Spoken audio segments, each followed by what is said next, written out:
Meu nome é José Carlos Costa Júnior, sou médico infectologista.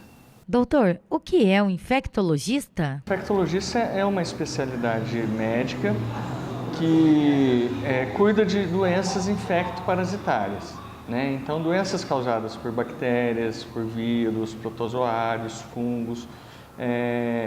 A especialidade de infectologia cuida dessas patologias, né? Desses pacientes. Por que você escolheu essa especialidade? Entrei na faculdade em 1992, né? Quando eu estava me preparando para entrar na faculdade, os vestibulares, teve um boom de uma doença nova, né, que a gente não conhecia, que foi a AIDS. Né? Para você ter ideia, em 1990 foi quando o Cazuza morreu, né, com 32 anos, em 91 Freddie Mercury. Quer dizer, então, antes de entrar na faculdade, eu já estava, assim, me instigava, né, porque é uma doença tão grave, que matava, né, uma doença grave que era mortal, para pacientes jovens, com a saúde plena, né? Então, isso me chamou a atenção. Então, eu já entrei na faculdade em 92, com isso na cabeça, e durante a faculdade, vendo as outras patologias, as outras doenças infecciosas, a paixão que eu tinha pela medicina aumentou, né? Então foi o boom na época, na década de 90, início da década de 90, de internações por AIDS, né? Na época a gente não tinha um tratamento tão eficaz como hoje. Então eu acho que o motivo foi esse, né? Além do que as particularidades de doença infecciosa, Paula, porque a gente trabalha como um detetive, assim. Né? A gente tem que investigar a forma que a pessoa vive, o que ela trabalha, por onde viajou. Né? Então, todo esse trabalho me deixou mais feliz em fazer essa especialidade. Por que as doenças infecciosas estão aumentando os casos e algumas até voltando? Um pouco por causa das condições, assim, a urbanização desenfreada, né, a falta de estrutura de algumas cidades, nós tivemos um aumento de muitas doenças, né? A gente considera algumas doenças reemergentes e outras emergentes, né? Por exemplo, o exemplo de algumas doenças reemergentes.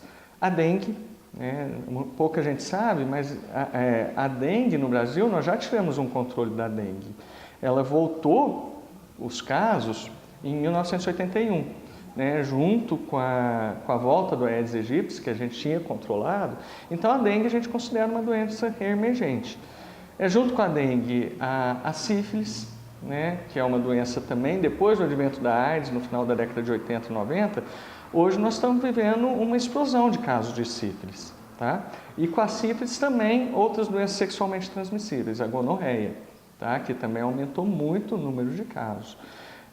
A tuberculose, também com a pandemia da AIDS, como as pessoas ficam imunodeprimidas, voltou a ter casos de tuberculose. Né? Hoje é uma preocupação muito grande com essa doença, inclusive porque algumas bactérias, micobactérias da tuberculose, estão ficando resistentes aos medicamentos.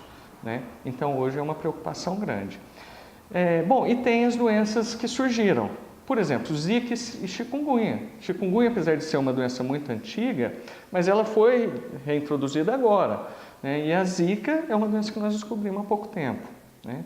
Então, nós estamos tendo um boom dessas infecções e um pouco a falta de estrutura adequada das cidades em geral, né? De receber, tratar e controlar essas doenças. As pessoas não têm usado preservativos por achar que se tiver AIDS, ela vive com coquetel e se for alguma outra DST, ela irá fazer o tratamento. Doutor, por isso as pessoas estão deixando de se preocupar? Pode ser um fator sim.